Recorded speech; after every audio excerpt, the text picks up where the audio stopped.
Jadi dan ini dok, kalau seumpamanya dia kan sudah pernah kena nih demam berdarah, bisa kena lagi nggak sih dok? Bisa lah. Jadi kalau demam berdarah itu dia 2-7 hari, dia naik turun ya. Nanti ada fasenya dia naik turun, nanti naik lagi. Itu berapa sampai 7 hari itu ya dok? Mas, kita sudah ada vaksin. Iya. Nah, di tempat kita ini sudah ada vaksin, Pak. Oh gitu. Iya. Vaksin demam berdarah. Namun bukan berarti tidak kena demam berdarah. Virusnya itu kan si nyamuk tadi, Pak. Nah, jadi ya tergantung nyamuknya, Pak. Pilih-pilih gigit ke siapa. Oh iya. Dan nyamuknya ini juga ya, tahu dia ya. Betina, Pak. Oh itu ya. Oh, nyamuknya betina. Oh, nyamuknya betina. Jadi kayaknya lebih banyak nyari laki-laki dia ya. Oh iya. Assalamualaikum warahmatullahi wabarakatuh. Hari ini kita ada di acara Terbius ya. Terbius itu dokter bicara serius dari Rumah Sakit Ibunda bersama saya Dr. Herdianto, dan hari ini saya ditemani narasumber kita Dr. Muhammad Rijal Yoga, spesialis anak. Oke, selamat pagi Dr. Rijal. Meluangkan waktu ya hari ini untuk kita bahas tentang demam berdarah. Itu kalau demam berdarah itu kan kadang orang tuh bingung ya dok, memastikan ini demam berdarah apa tipoid, karena kan semua itu demam. Itu kalau khasnya itu kayak mana sih dok kalau demam berdarah ini? Ya, jadi kalau demam berdarah ini khasnya itu demamnya kesannya naik terus menerus ya, ataupun dia nanti mau naik kemudian turun sementara, naik kembali. Nah, ini bisa terjadi dimulai dari hari kedua sampai ke-7 fase demamnya. Kemudian demamnya ini ya kesannya naik terus menerus begitu. Beda sama tifoid yang dia ada khas lagi demamnya gitu kira-kira. Oh iya. Jadi kalau demam berdarah itu dia 2-7 hari, dia naik turun ya. Nanti ada fasenya dia naik turun, nanti naik lagi. Itu berapa sampai 7 hari itu ya dok ya? Nah, tapi dia ada di fase-fase kritisnya itu sekitaran di hari ketiga sampai hari ke-6. Nah, itu dia malah kesannya demamnya itu menurun. Tapi padahal di situ ya trombosit itu bisa jatuh, di pemeriksaan lab ya. Kemudian hematokrit yang namanya bisa meningkat. Nah, akhirnya bisa menyebabkan perdarahan ataupun keluhan-keluhan lain seperti muntah-muntah gitu kira-kira. Jadi di masa di 6 hari itu walaupun demamnya turun, dia bisa malah jatuh ya. Ya, jadi masih demamnya turun tapi prosesnya tetap berjalan. Ya. Kayak misalnya trombositnya turun, hematokritnya naik, itu ada mual dan ada keluhan-keluhan lain. Itu yang membedakan. Itu kan tadi kalau dari demamnya ya dok. Tapi kalau ada khas nggak dok untuk demam berdarah? Biar jadi orang itu kadang kan kalau demam 2-3 hari, udah demam biasa. Ada gejala khusus nggak sih dok dari demam berdarah ini yang bisa, ini masyarakat awam sendiri tahu, nanti ini arahnya ke demam berdarah. Ya, jadi kalau demam berdarah ini pada umumnya kita itu khasnya itu adalah bintik-bintik merah. Ya itu bisa jadi salah satu penanda ya. Kemudian bintik-bintik merah ini di kulit dan bisa banyak begitu kira-kira. Kemudian yang demamnya tadi khasnya itu nggak turun sebentar naik lagi. Nah itu bisa menjadi warning sama keluarga untuk segera berobat gitu kira-kira. Itu kan dok, kalau kan dia bintik merah, itu kan kadang kalau dulu waktu saya dikasih tahu itu benar nggak sih dok, kalau misalnya kalau dia bintik merah kita tekan gini tuh nggak hilang. Apakah tanda perdarahan itu di bawah kulit bukan di atas? Benar nggak sih? Iya benar gitu ya? Di bawah kulit. Jadi dia bukan di atas ya, di bawah kulit, ditekan dia begitu-gitu aja, nggak hilang dan nggak ada disertai gatal ya, merah-merah bukan gatal-gatal gitu. Kemudian ada juga ditandai mukanya itu kesana merah, ya karena demam tadi. Nah gitu. Oh. Jadi memang demam berdarah khasnya itu ada bintik merah tapi di bawah kulit. Kalau misalnya kita pejet gitu ya kan dokter, dia nggak hilang ya, tetap karena perdarahannya di bawah kulit. Ya.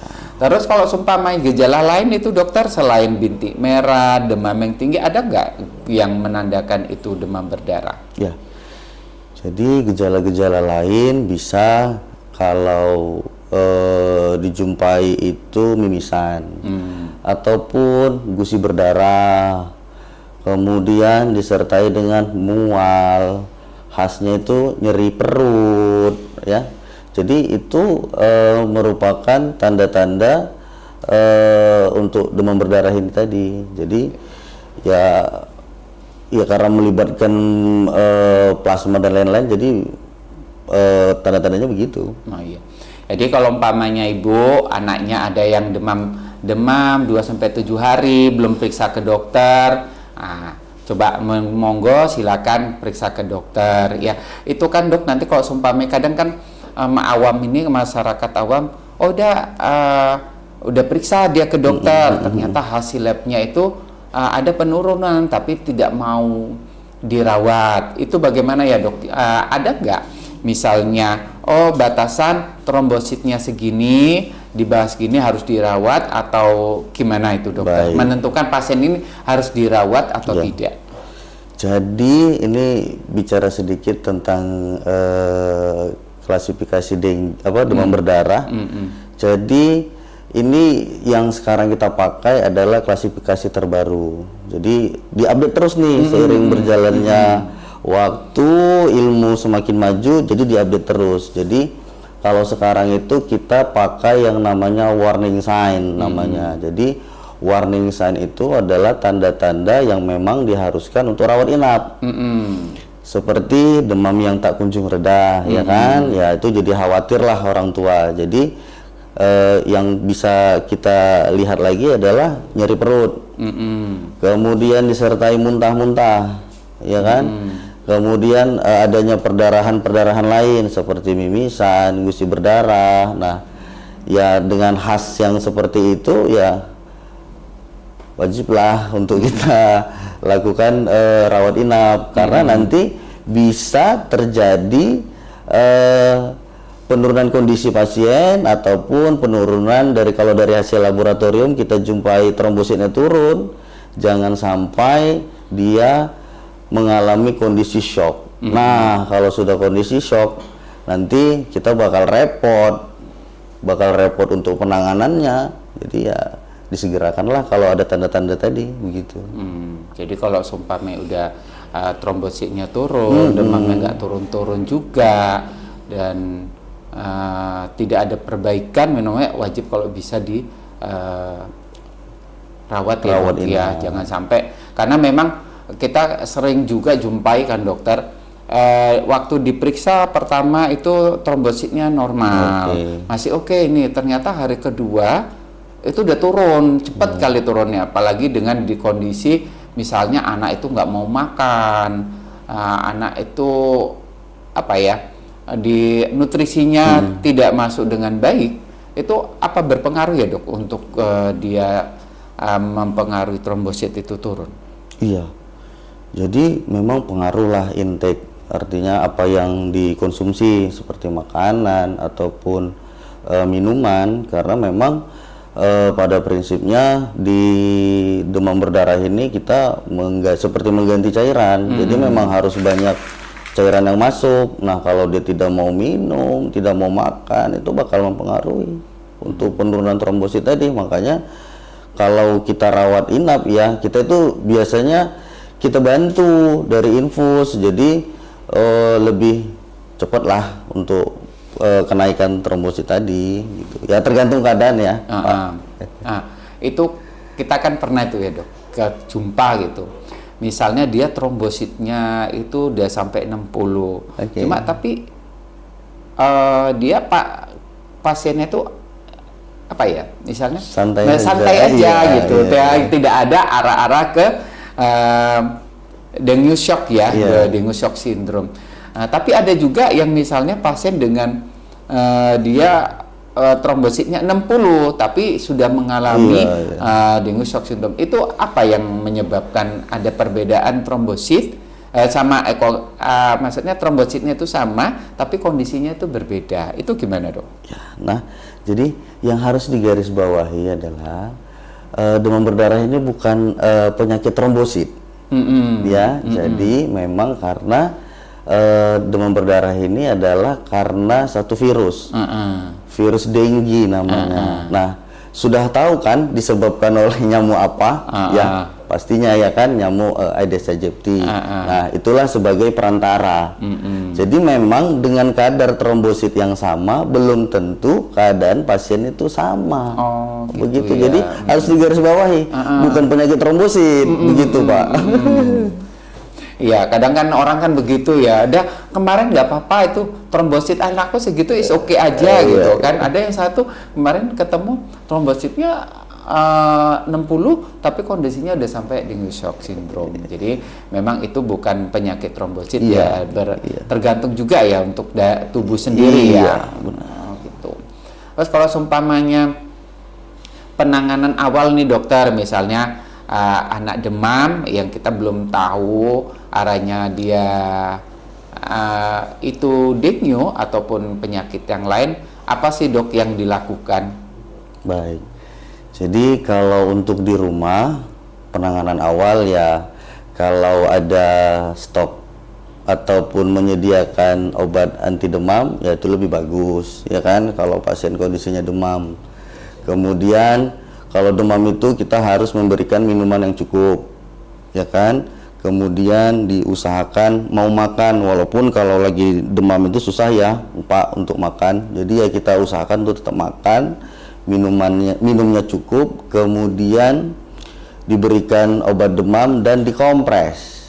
Nah, jadi kompres ini pun banyak yang salah informasi, dikasih pakai air dingin, air es, atau dikasih air hangat, air biasa saja, gak repot-repot, Pak, air bak. Oh gitu ya dok ya. Oh iya memang kan sering itu kalau dulu apalagi dok kalau itu kan dia harus pakai air es gitu ya kan, terus air hangat. Jadi yang sebetulnya itu nggak perlu air dingin atau air ya untuk kompres ya. Iya. Air biasa saja. Air biasa aja. Karena kan dulu es biar dingin. Ternyata waktu kemarin informasi kayak ini ya, mungkin yang terbaru sekarang gitu. Yang dulu katanya air hangat supaya apa? Membuka pembuluh darah gitu kan. Ternyata sekarang lebih simpel ya, pakai air bak itu aja juga bisa ya. Biasa pakai handuk kecil sudah. Sudah. Ya. Dan kalau untuk kita ya punya baby lah terutama harus punya alat ukur suhu, Pak, temperatur. Jangan diraba-raba, dirasa-rasa. Iya, benar. Kadang gitu ya. Ibu-ibu ini kan, dok anaknya demam gitu. Demam kayak mana? Iya dok, saya pegang demam gitu kan. Dok ini dok, kadang kan ada juga kan dokter, misalnya dia berobat. Enggak loh dok, ini dia mual muntah aja. Ternyata waktu kita tem tuh tinggi ya. Jadi memang ya untuk pemirsa itu kalau seumpamanya punya anak bayi usahakan punya termometer. Jadi kalau seumpamanya mau ngetem suhu anak itu nggak diraba aja, tapi harus pakai alat supaya itu pasti gitu ya dok. Pasti. Ya itu nggak mahal Pak, di mana-mana ada juga. Iya, di mana memang ada nggak mahal. Cuma kadang kan ibu-ibu ini mikirnya kan banyak ya dok ya. Dokter, ini kan banyak ya nggak tahu ini mitos atau fakta. Masyarakat tuh kan ada yang ini kalau pakai jus jambu merah gitu kan. Itu terus misalnya madu. Itu berpengaruh nggak sih dok untuk membantu menaikkan trombosit? Ya, jadi kan kalau ada lagi satu lagi Pak. Apa pakai itu? sup. Tapi kita nggak boleh sup anjing Pak. Ada yang bilang begitu. Nah, jadi nggak belum ada sih penelitian ataupun riset yang saya baca untuk pakai jambu itu kemudian bisa menaikkan trombosit. Belum ada sih Pak, cuma ya pada prinsipnya kalau demam berdarah ini butuh minum atau intake yang lumayan banyak lah supaya mereplace itu semua gitu kira-kira. Oh, jadi belum ada penelitian khusus tentang jus jambu merah itu bisa menaikkan trombosit gitu ya dok ya. Tapi kalau umpamanya dia kan butuh cairan. Kalau seumpamanya cairan itu anak-anak kan kadang kalau yang di rumah itu dok belum masih ini bisa nggak sih dok diganti air kelapa?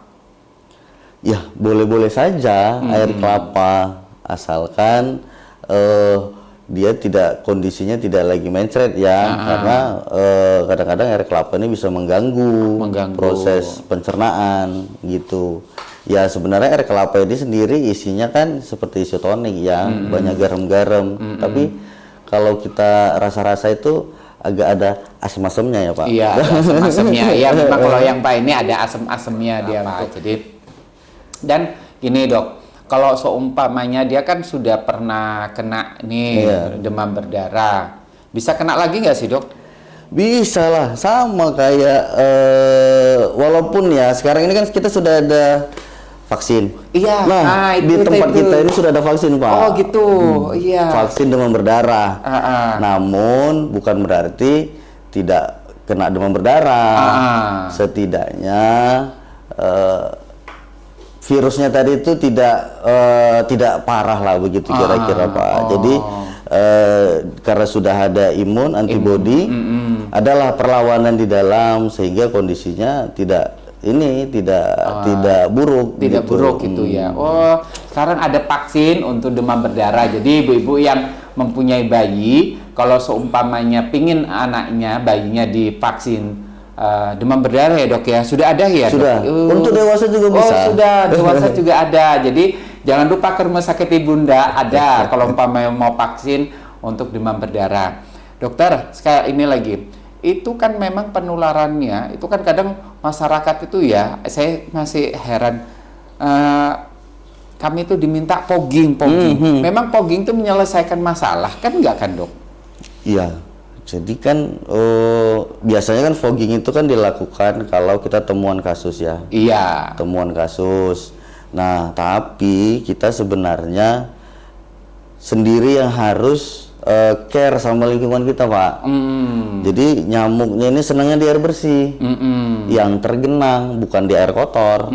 Jadi kayak kaleng-kaleng ataupun ember-ember di sekitaran rumah, kemudian peceran-peceran yang tergenang dan di sekitar rumah itu banyak. Nah itu harus diberesin, jadi jangan sampai ada air tergenang gitu. Jadi dia senangnya di situ. Oh iya.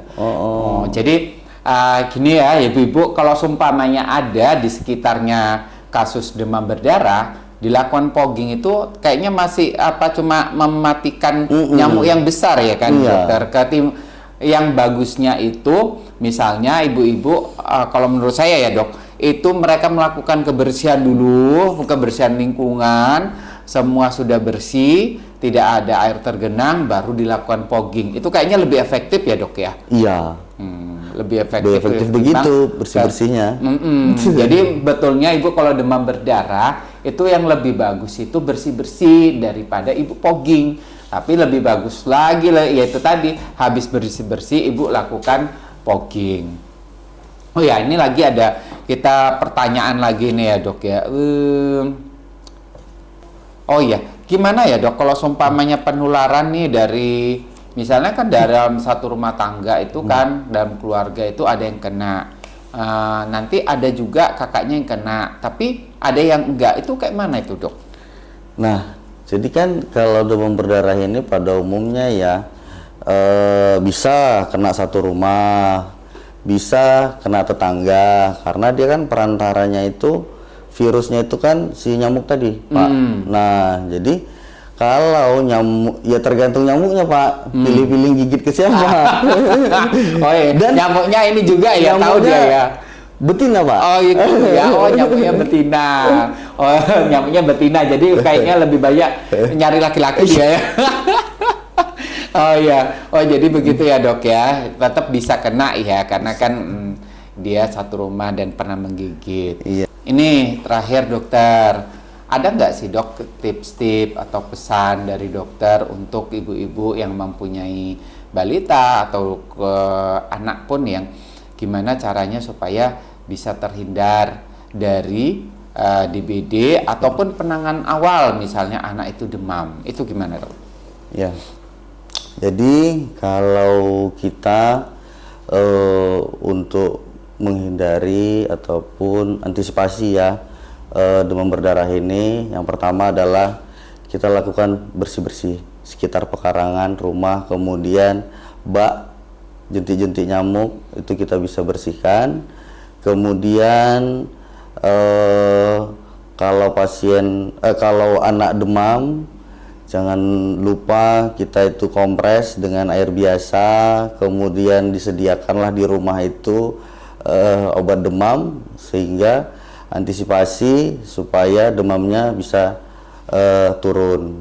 Ya mungkin itu saja Pak. Oh gitu ya dok ya. Jadi yang penting kita sedia obat, terus bersih-bersih rumah ya kan, jangan sampai halamannya itu kotor. Jadi kalau seumpamanya di rumah sedia obat demam, misalnya kasih obat demam 2-3 hari itu nggak ada perubahan, langsung konsultasi ke dokter. Oke. Terima kasih untuk Dokter Ija atas waktunya di sela-sela kesibukannya masih sempat hadir di sini. Saya akhiri, wabillahi taufiq wal hidayah. Assalamualaikum warahmatullahi wabarakatuh.